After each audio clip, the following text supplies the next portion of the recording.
Assalamualaikum semua. So hari ini saya akan cerita sikit berkaitan dengan chapter 3 iaitu 3.1 berkaitan dengan Avogadro's number dan juga molar mass. Okey, so ini adalah summary berkaitan antara number of moles dengan mass, dengan volume dan juga number of particles. Let's say kita ambil satu contoh, number of mole dan juga mass. Okey, jika kita ada number of mole dan kita nak cari mass, apa yang kita perlu buat adalah kita kena darabkan dengan molar mass. Dan sebaliknya, kalau kita ada mass, kita nak cari number of mole, so kita boleh bahagikan dengan molar mass. Okey, jadi kita akan tengok beberapa contoh soalan yang melibatkan pengiraan. So, untuk soalan 1, determine the number of mole of oxygen atoms in 0.16 mole of copper sulfate. Okey, jadi soalan minta untuk kita cari number of mole untuk oksigen dalam 0.16 mole copper sulfate. Okey, jadi kalau dekat sini kita boleh nampak dalam compound copper sulfate ada 4 oksigen. Okay, jadi apa kita perlu buat adalah kita kena buat comparison.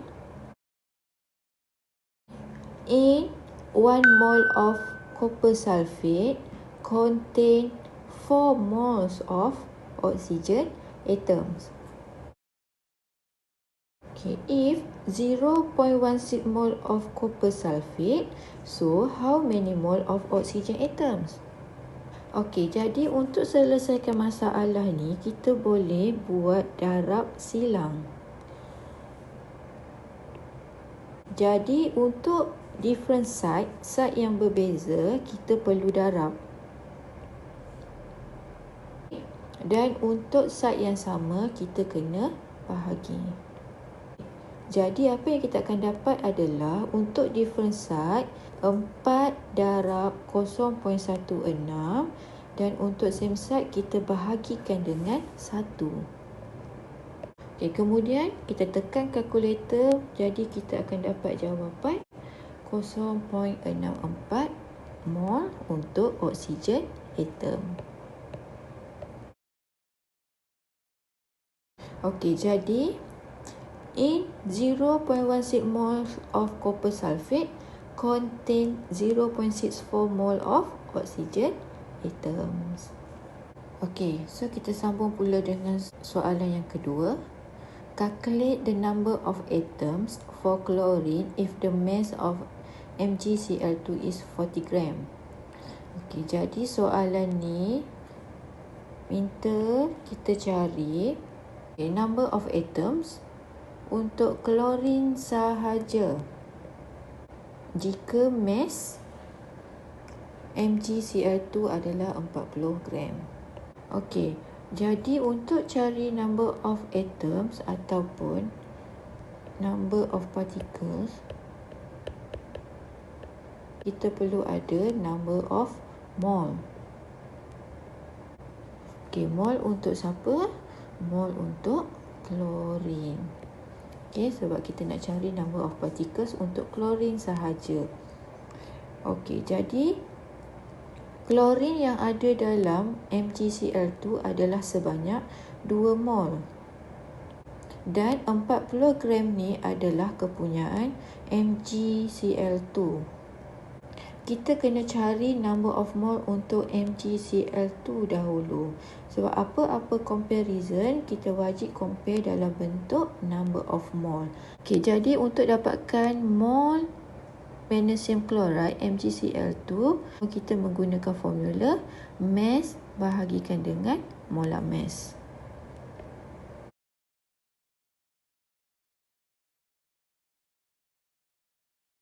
Okey, mass MgCl2 adalah sebanyak 40 gram dan molar mass adalah 95.21 gram per mol.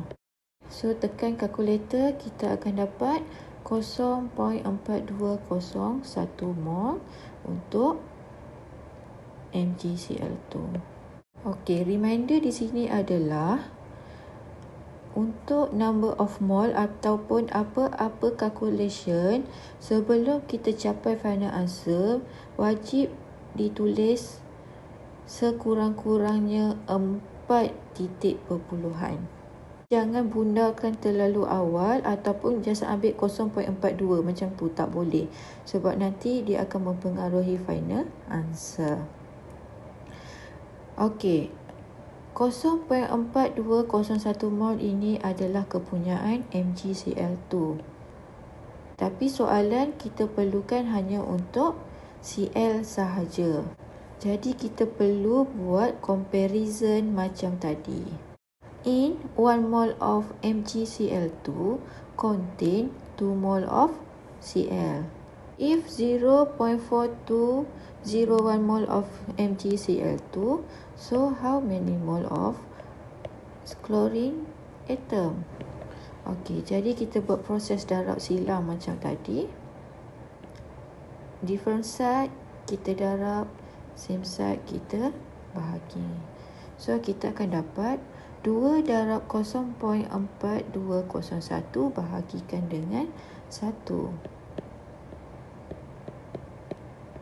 Jadi kita akan dapat 0.8402 mol untuk klorin.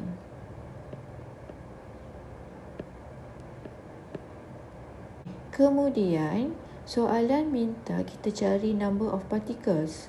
Okey, jadi untuk dapatkan number of particles, kita perlu guna rumus number of atom chlorine equal to mole chlorine times Avogadro constant.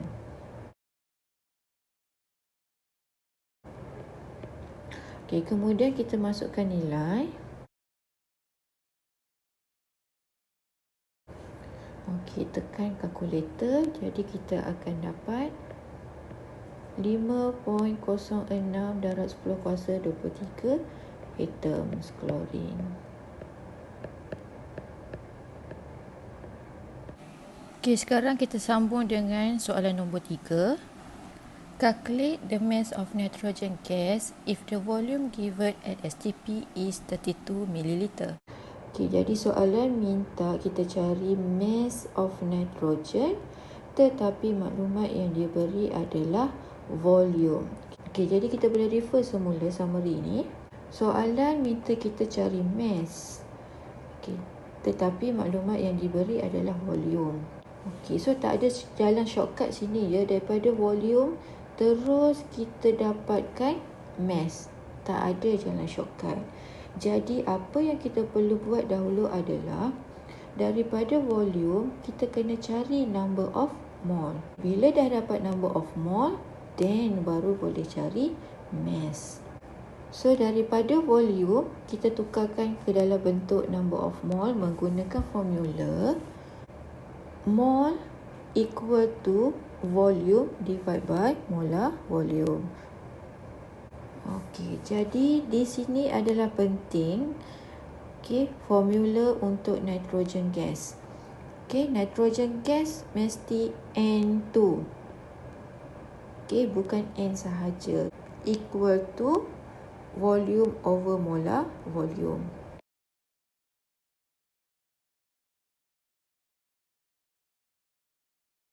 Molar volume di sini diberi at STP.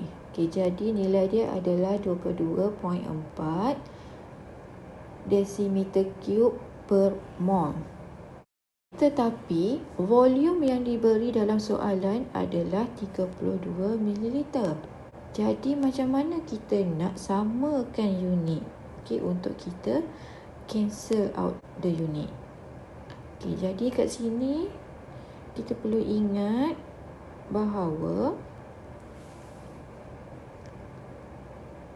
mililiter sama juga dengan sentimeter cube dan liter sama juga dengan decimeter cube.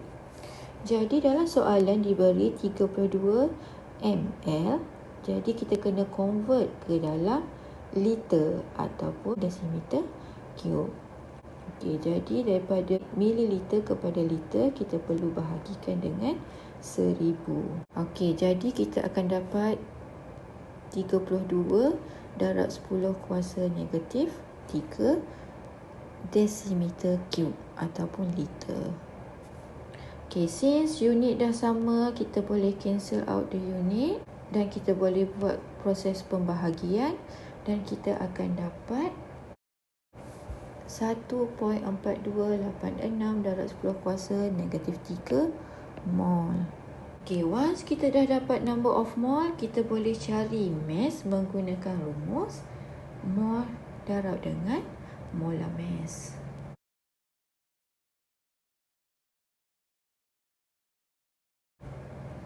Okay, so kita masukkan value. Okay, so kita akan dapat final answer adalah 0.04 gram. Okay, so itu sajalah 3 contoh soalan yang melibatkan berkaitan antara mol, mass, volume dan juga number of particles. So saya harap dengan video ni dapat membantu awak semua untuk menjawab soalan-soalan berkaitan.